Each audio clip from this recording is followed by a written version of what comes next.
रामदेव ऊपर तक कर लेते अपनी धोती तब नहीं दिखती क्या उनकी टांगे? या जब ये निक्करधारी जो अपने बैठे होते हैं शाखा में, क्या वो जब निक्कर पहन के जाते हैं शाखा अटेंड करने तो उनकी क्या टांगे नहीं दिख रही होती?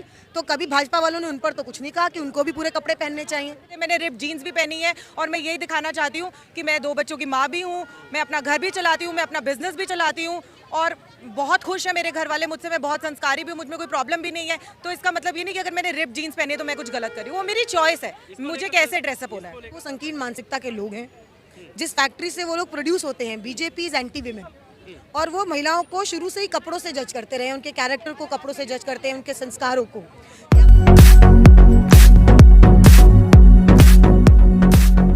नमस्कार, आपके साथ मैं हूं आकिल रजा। कैनाट प्लेस पर इस वक्त मैं मौजूद हूं। महिला कांग्रेस का यहां पर प्रोटेस्ट हो रहा है और महिला कांग्रेस की अध्यक्ष अमृता सिंह मेरे साथ हैं। इनसे मैं बात करता हूं। मैम, किस तरह से देखती हैं, जिस तरह से आपने पोस्टर लगाए हैं, जीन्स को लेकर एक टिप्पणी आती है उत्तराखंड के सीएम की, क्या कहना है आप? देखिए, फटी हुई जीन्स को बदलने की जरूरत नहीं है, फटी हुई सोच को बदलने की जरूरत है। और उत्तराखंड के सीएम का ये जो शर्मनाक बयान है, ये इस बात को प्रदर्शित करता है कि वो संकीर्ण मानसिकता के लोग हैं, जिस फैक्ट्री से वो लोग प्रोड्यूस होते हैं, बीजेपी इज एंटी विमेन, और वो महिलाओं को शुरू से ही कपड़ों से जज करते रहे, उनके कैरेक्टर को कपड़ों से जज करते हैं, उनके संस्कारों को। यहाँ आज महिलाएं कैनाट प्लेस में खड़ी हैं, रिप जीन्स के साथ खड़ी हैं। किसी का बच्चा भी है, कोई सिंगल है, कोई हाउस मेकर है, कोई वर्किंग है। सब मानती हैं कि रिप जीन्स हम पहने नहीं पहने ये कोई और तय नहीं करेगा, और हमारी रिप जीन्स से अच्छे तुम्हारे संस्कार हो ही नहीं सकते, क्योंकि तुम ऐसा सोचते हो कि जिससे महिलाओं की आज़ादी कम हो। हम 21वीं सदी में हैं, हम अभी भी महिलाओं के कपड़ों पे ही टिप्पणी कर रहे हैं, और वो भी एक संवैधानिक पद पे बैठा हुआ व्यक्ति, उससे ये बातें नहीं उम्मीद की जा सकती है। क्योंकि जब ये लोग बोलते हैं दुनिया सुनती है, और जब दुनिया सुनती है तो जो गलत मानसिकता के लोग हैं उनको सहारा मिलता है, उनको मौका मिलता है महिलाओं को ऑब्जेक्टिफाई करने का। उनको जैसे लगता है कि हमें लाइसेंस मिल गया, अरे मुख्यमंत्री ऐसी बात कह रहे हैं तो फिर तो कुछ भी नहीं है, महिलाओं को कुछ भी कह दो। तो ये हल्की बात नहीं है। कोई सोचे कि अरे रिप जीन्स पे ही तो कह दिया, क्या बात हो गई? जब रामदेव ऊपर तक कर लेते अपनी धोती तब नहीं दिखती क्या उनकी टांगे? या जब ये निक्करधारी जो अपने बैठे होते हैं शाखा में, क्या वो जब निक्कर पहन के जाते हैं शाखा अटेंड करने तो उनकी क्या टांगे नहीं दिख रही होती? तो कभी भाजपा वालों ने उन पर तो कुछ नहीं कहा कि उनको भी पूरे कपड़े पहनने चाहिए। अच्छा, इस टिप्पणी के बाद बहुत सारे सोशल मीडिया पर कमेंट्स, फोटोज लोग डाल रहे हैं, खासकर महिलाएं डाल रही हैं, लेकिन कहीं ना कहीं इस चीज़ को वो संस्कृति का हवाला देते हैं कि भारतीय संस्कृति को बर्बाद किया जा रहा है। कैसे देखती हैं? देखिए, अगर भारतीय संस्कृति को बर्बाद किया जा रहा है तो मोदी जी बिल्कुल सूट पैंट पहनते ही क्यों हैं? सफारी सूट क्यों पहनते हैं? इनके जो मुख्यमंत्री हैं वो पैंट शर्ट क्यों पहनते हैं? ये कोई बात है? हम कहाँ जा रहे हैं? हम आगे जा रहे हैं, हम पीछे जा रहे हैं? हमने देश को कहाँ लेके जाना है, ये हमारे नेताओं को सोचना पड़ेगा। और देखिए, साफ बात है, कपड़ों से किसी का प्रोग्रेसिवनेस या किसी का रिग्रेसिवनेस आप डिसाइड नहीं कर सकते हैं। आपकी सोच पे सब कुछ निर्भर करता है।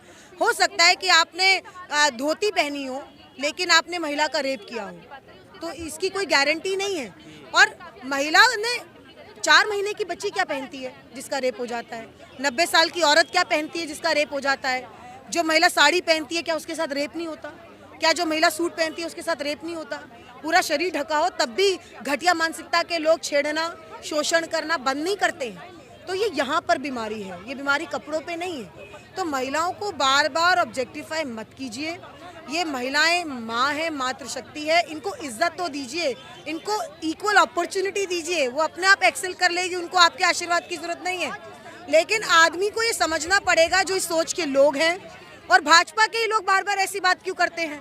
क्योंकि उनको ट्रेनिंग दी जाती है कि महिला दुर्गम दर्जे की होती है, महिला का काम और स्थान जो है वो रसोई के अंदर है, वो बाहर जाने लायक नहीं रहनी चाहिए, वो तो कॉन्ट्रैक्ट मैरिज करती है, उसको सिर्फ बच्चे प्रोड्यूस करने चाहिए, ये कहा जाता है भाजपा द्वारा लगातार।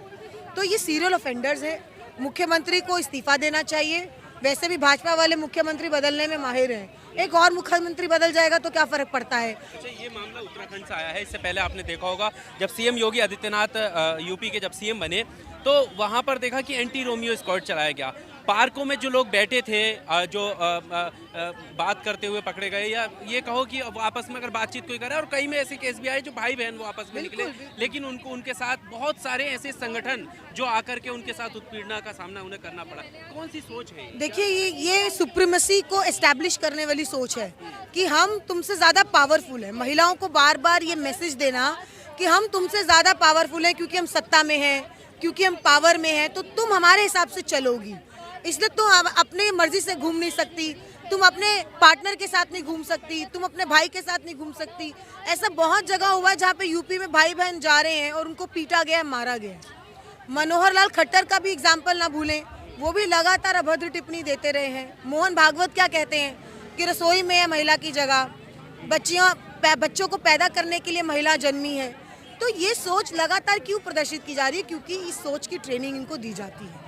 लेकिन आज ये सब रिप जीन्स में यहाँ खड़ी हैं कनॉट प्लेस में और पूरे फ्रीडम के साथ खड़ी हैं और ये बताना चाहती है कि तुम कितना भी प्रहार करने की कोशिश करो, हमारे कैरेक्टर को खराब करने की कोशिश करो अपनी मानसिकता से, हम इस आज़ाद भारत में रहते हैं और हम अपनी आज़ाद सोच के साथ ही रहेंगे। अच्छा, पुरुष सत्ता के खिलाफ जो है लगातार लड़ाई रही है, पहले से ही रही है। बहुत सारी महिलाएं आज भी खुलकर बोलती हैं, लिखती हैं इसके बारे में, इस सोच के बारे में। लेकिन अब जिस तरह से माहौल ये क्रिएट किया जा रहा है और कहीं ना कहीं उनके अगर बैनर, जिनकी आपने बात की कि खासकर भाजपा के लोग ऐसा करते हैं, वो अपने बैनर्स पर नारी सशक्तिकरण की बात भी करते हैं, तो क्या आपको उस नारी सशक्तिकरण के नारे में और उस सोच में कितना अंतर दिखता है? देखिए, नारी सशक्तिकरण सिर्फ एक नारा बनकर रह चुका है और मेरा मानना है कि किसी भी तरीके से बेटी बचाओ बेटी पढ़ाओ ये भी जुमला है। और जो ये लगातार बेटी पढ़ाने की बात करते हैं, भाजपा से भी तो बेटी बचानी पड़ेगी। अगर ये सोच मुख्यमंत्री की होगी तो बेटी को किससे बचाएंगे? भाजपा वालों से तो बचाना है। तो सिर्फ बड़े बड़े विज्ञापन लगाने से कुछ नहीं होगा। धरातल में महिलाओं को सशक्त करना है, अगर उनको सफल बनाना है और उनको आगे बढ़ाना है तो उनको उनकी आज़ादी से जीने देना चाहिए। बहुत ही घटिया और गलत सोच है। किसी के कपड़ों से कोई किसी को जज नहीं कर सकता। हमें ये नहीं सोचना चाहिए कि एक लड़की अगर ऐसे कपड़े पहन रही है तो वो गलत है या सही है। पर क्योंकि अभी वहाँ का आया, इससे पहले भी आपने देखा होगा कि एंटी स्क्वाड यूपी में चलाया गया, जहाँ पर प्रेमी जोड़े बैठे थे उनको कई संगठनों ने आकर उठाया गया। तो क्या आपको लगता है कि क्या ये एक खास पार्टी की सोच है या फिर कोई व्यक्ति की सोच है? नहीं, मुझे लगता है ये ऑल ओवर सबकी ही सोच है। ये सोच ही बदलने के लिए हम कर रहे हैं, किसी पार्टी के लिए नहीं कर रहे हैं। महिलाओं के हक के लिए हम ये जो रैली निकाली है, जो भी की है, ये सोच बदलने के लिए की है कि ये गलत सोच है, ये सोच को बदल दो। कोई कपड़ों से ये नहीं होता कि कोई अच्छी है तो वो सूट पहनेगी तो ही अच्छी है, जीन्स पहनेगी तो गलत है, ऐसा कुछ नहीं होता। हमें ये सोच बदलनी है। हम किसी पार्टी के लिए नहीं है, पर ये सोच बदलने यहाँ पे आए हैं। मैं एटलीस्ट ये सोच बदलने यहाँ पे आई हूँ, इसलिए मैंने रिप जीन्स भी पहनी है और मैं यही दिखाना चाहती हूँ कि मैं 2 बच्चों की माँ भी हूँ, मैं अपना घर भी चलाती हूँ, मैं अपना बिजनेस भी चलाती हूँ और बहुत खुश है मेरे घर वाले मुझसे। मैं बहुत संस्कारी भी हूँ, मुझ में कोई प्रॉब्लम भी नहीं है। तो इसका मतलब ये नहीं कि अगर मैंने रिप जीन्स पहनी है तो मैं कुछ गलत करी, वो मेरी चॉइस है, मुझे कैसे ड्रेसअप होना है। इसको लेकर संस्कृति का भी हवाला दिया जाता है, कैसे देखते हैं? अब ज़माना बहुत बदल गया है। एक जगह बात होती है डिजिटलाइजेशन की, वो पुराने ज़माने थे 20-25 शायद उससे भी साल पुराने, जब औरतें सिर्फ सूट साड़ियाँ पहनने में बिलीव करती थी। चीज़ें चेंज हो गई हैं, ज़माना चेंज हो गया, हमें भी ज़माने के साथ चेंज होना चाहिए। तो आई बिलीव जब डिजिटलाइजेशन आ सकती है, इतनी सोच चेंज हो सकती है, तो इसके बारे में सोच चेंज करना कोई बड़ी बात नहीं है कि लड़कियाँ क्या पहन रही है क्या नहीं। वो कैरी कर सकती है, वो पहनेंगी।